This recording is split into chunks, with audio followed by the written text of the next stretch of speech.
Hello guys, welcome to the Gagan the deserving India. अभी आपने सुना होगा रिसेंटली में हुआ क्या है। जो आपके पास आम आदमी पार्टी के जो सीएम थे अरविंद केजरीवाल, तो उन्होंने आपके पास जेल आने के बाद रिसेंटली में यहाँ भी अनाउंसमेंट की हुई है कि अभी आपके पास रिसेंटली में दिल्ली के जो इलेक्शन आने वाले हैं, तब तक यहाँ पर क्या किया जा रहा है उनके द्वारा, अपनी सीट को यहाँ पर छोड़ा जा रहा है। और उसके बाद हमारे पास जो दिल्ली की जो नए सीएम देखने को मिलेंगी, वो देखने को मिलेंगी आतिशी जी, ठीक है। तो यहाँ पर ये इन्होंने कहा है कि नए सीएम जो ये शपथ ग्रहण करेंगे, वो करेंगे 21 ऑफ सितंबर को।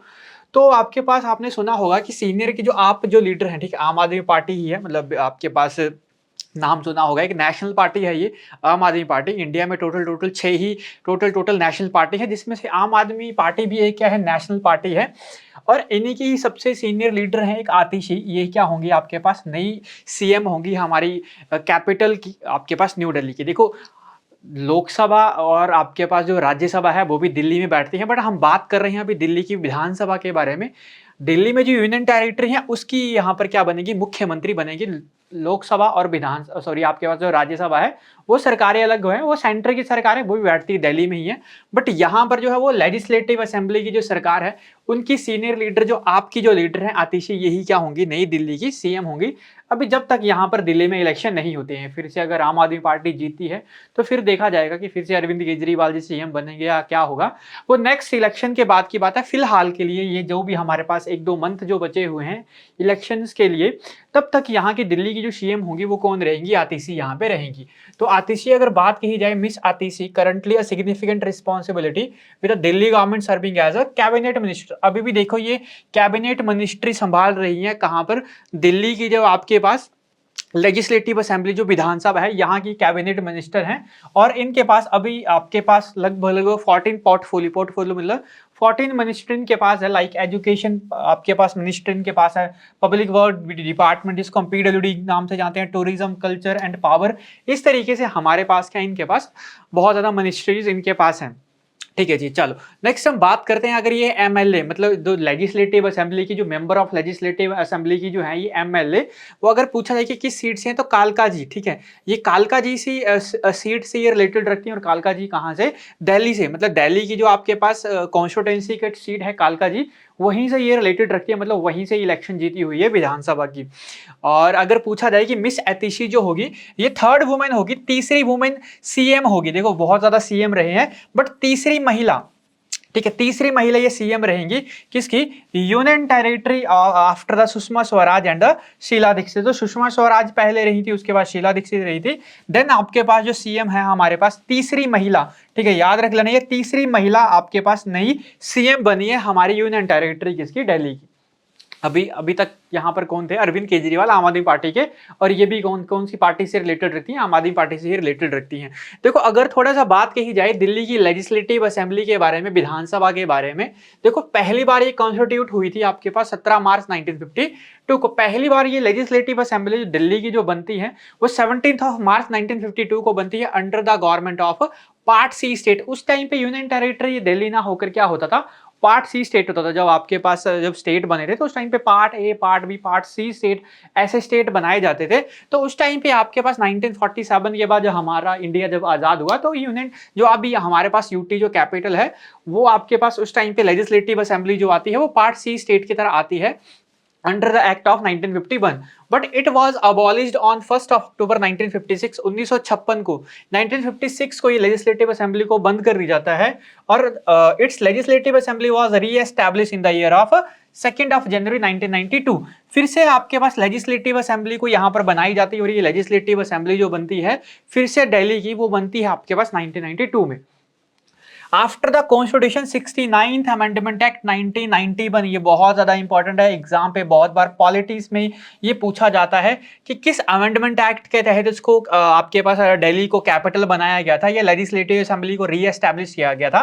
तो 69th अमेंडमेंट एक्ट, ठीक है, 69th अमेंडमेंट एक्ट 1991 जो 1992 में आकर क्या होता है, ये आपके पास केम इनटू फोर्स, मतलब आपके पास जो इसको लागू किया जाता है वो किया जाता है 1952 में। बट 69th अमेंडमेंट एक्ट आया कब था, 1991 में। बहुत बार एग्जाम पे ये क्वेश्चन पूछा भी जाता है।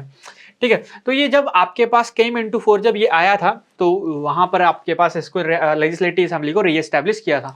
National capital territory of Delhi act 1991, the 69th amendment of the constitution of the India declare the union territory of the Delhi be formally known as the national territory of Delhi. मतलब दिल्ली को आपके पास जो कैपिटल जो हमने यहाँ पर डिफाइन किया, स्पेशल स्टेटस जो दिया नेशनल कैपिटल का, वो दिया गया आपके पास 69th अमेंडमेंट एक्ट 1991।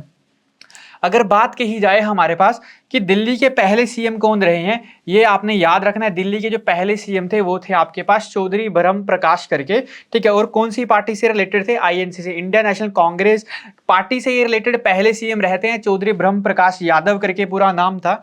और पहली फीमेल अगर सीएम पूछा जाए तो कौन सी थी आपके पास? सुषमा स्वराज। और सुषमा स्वराज जो आपके पास दिल्ली की जो पहली फीमेल सीएम रही है वो बीजेपी पार्टी से यहाँ पे रही है। देन शीला दीक्षित जो आईएनसी इंडियन नेशनल कांग्रेस की थी, has been the chief minister for the maximum number of the term 3 as a serve as the longest CM duration 15 year। तो आपके पास जो, ठीक है, शीला दीक्षित जो थी वो थी आपके पास कौन सी पार्टी से related? INC Indian national Congress से। और ये लगातार 3 आपके पास टेन्योर कंप्लीट करती है, 15 इयर्स का टेन्योर ये निभाती है। और सबसे लॉन्गेस्ट सीएम यहाँ पर ये रहती है, serve as a longest CM of the आपके पास कैपिटल दिल्ली। तो 15 साल के लिए यहाँ पर ये सीएम रही थी। सेकंड और थर्ड सीएम मैंने अभी आपको कौन सी बताई, ठीक है, आतिशी मिश आतिशी करके यहाँ पर बनी हुई है। The legislative assembly of the national capital territory of the Delhi is also known as the Delhi Vidhansabha. मतलब आपके पास लेजिस्लेटिव असेंबली को हम हिंदी में किस नाम से जानते हैं? विधानसभा के नाम से जानते हैं। तो दिल्ली की जो लेजिस्लेटिव असेंबली है हम उसको दिल्ली की विधानसभा के नाम से भी जानते हैं। और एक यूनिकैमरल लेजिस्लेचर है। यूनिकैमरल लेजिस्लेचर का मतलब हुआ क्या? देखो हमारे यहाँ पे इंडिया में बाईकैमरलिज्म और यूनिकैमरलिज्म का कॉन्सेप्ट है। बाईकैमरलिज्म का मतलब क्या हुआ? ऐसे कुछ स्टेट जहां पर आपके पास लेजिस्लेटिव असेंबली और लेजिस्लेटिव काउंसिल भी हो। बट दिल्ली में सिर्फ लेजिस्लेटिव असेंबली ही है, ठीक है। लेजिस्लेटिव असेंबली ही यहाँ पे रिलेटेड रखती है, लेजिस्लेटिव काउंसिल नहीं है। लेजिस्लेटिव काउंसिल आपको पता ही है, तेलंगाना, बिहार, आपके पास उत्तराखंड, कर्नाटक, आंध्र प्रदेश, महाराष्ट्र, ये कुछ ऐसे स्टेट है जहां पर आपके पास लेजिस्लेटिव काउंसिल भी रखती है। बट लेजिस्लेटिव असेंबली यहाँ पर दिल्ली में हमारे पास लेजिस्लेटिव असेंबली है। यूनिकैमरलिज्म, यूनिकैमरलिज्म मतलब आपके पास सिर्फ विधानसभा यहाँ पर दिल्ली में है। तो Delhi legislative assembly, legislative arm of the government of the Delhi. और एट प्रेजेंट अगर आपसे पूछा जाए कि कितने यहाँ पे मेंबर या एमएलए यहाँ पर चूज किए जाते हैं, तो 70 मेंबर, मतलब 70 यहाँ पर सीटें हैं। किसके लिए? एमएलए के लिए। अलग अलग विधानसभा में अलग अलग सीटें होती हैं।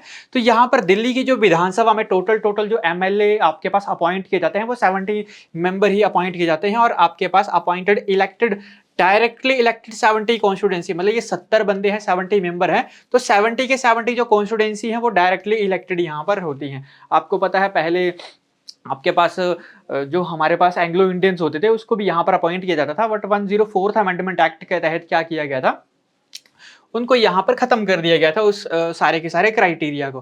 तो national capital territory of the Delhi and the union territory of the Puducherry have elected member of the legislative assembly participate in the election of the president. साथ में आपने ये भी याद रखना है कि दिल्ली जो है हमारे पास, दिल्ली के साथ national capital territory of the Delhi, एक दिल्ली है हमारे पास और एक हमारे पास जो यूटी है वो है पुडुचेरी। पुडुचेरी, पौंडीचेरी जिसको हम कहते हैं।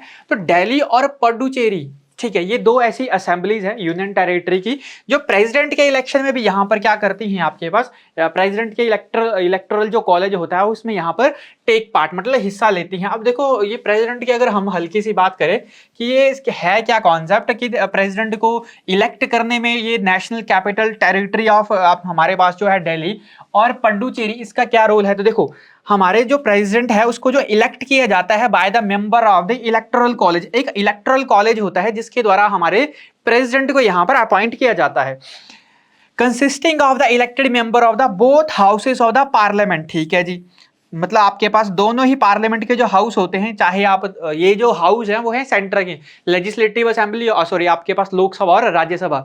बट राज्यसभा में वही बंदे हिस्सा नहीं लेते हैं प्रेसिडेंट के इलेक्शन में जो उसके द्वारा नॉमिनेट किए जाते हैं। आपको पता है कि प्रेसिडेंट के द्वारा यहाँ पर 12 बंदे, ठीक है, टोटल 12 मेंबर्स को यहाँ पर क्या किया जाता है? इनडायरेक्टली इलेक्ट किया जाता है इन द राज्यसभा। बट अब ये मेंबर यहाँ पर प्रेसिडेंट के इलेक्टोरल कॉलेज में नहीं होते हैं, हिस्सा नहीं लेते हैं। बोथ दोनों हाउस के मेंबर होते हैं एक्सेप्ट ये 12 member which are nominated by the president of India. ठीक है जी, तो ये हिस्सा लेंगे दोनों हाउस के बंदे, ये 12 बंदे नहीं लेंगे। साथ साथ में member of the legislative assembly of the state, जो विधानसभाएं होती हैं सारी की सारी, लेजिस्लेटिव असेंबलीज, याद रखना काउंसिल नहीं, विधान परिषद नहीं बोल रहा हूं मैं, क्या बात कर रहा हूं, लेजिस्लेटिव असेंबली की विधानसभाएं जो होती हैं उसके मेंबर भी क्या करते हैं, हर एक स्टेट के, ईच एंड एवरी स्टेट, जितने भी इंडिया में स्टेट हैं आपके पास 28 के 28 स्टेट, सारे के सारे स्टेट के भी क्या करते हैं मेंबर, जो एमएलएज होते हैं वो भी प्रेसिडेंट के इलेक्शन के आपके पास इलेक्टोरल कॉलेज में यहाँ पर होते हैं, मतलब प्रेसिडेंट के इलेक्शन को चूज करते हैं। बट 2 यूनियन टेरिटरीज ऐसी हैं जो प्रेसिडेंट के इलेक्शन में भी यहाँ पर हिस्सा लेती हैं। एक मैंने अभी आपको बताया नेशनल यूनियन टेरिटरी हमारे पास जो है, एक है दिल्ली और एक है हमारे पास पौंडीचेरी। तो दिल्ली और पौंडीचेरी हमारे पास प्रेसिडेंट के इलेक्शन में भी यहाँ पर इंपॉर्टेंट रोल निभाती है। दिल्ली की हमने लेजिस्लेटिव असेंबली के बारे में बात कर ली और नई सीएम भी मैंने आपको यहाँ पर बता दिया, अनाउंसमेंट हुई है आतिशी। अभी इलेक्शन होंगे उसके बाद देखते हैं कि क्या आपको नए सीएम देखने को मिलते हैं। तो आज की वीडियो में इतना ही रखते हैं। आई होप आपको आज का सेशन अच्छा लगा होगा। तो जिसको भी सेशन अच्छा लगा है एक बार वीडियो को लाइक कर दीजिए, चैनल को कर दीजिए सब्सक्राइब। मिलते हैं इसी तरीके की एक और वीडियो के साथ, तब तक के लिए थैंक यू।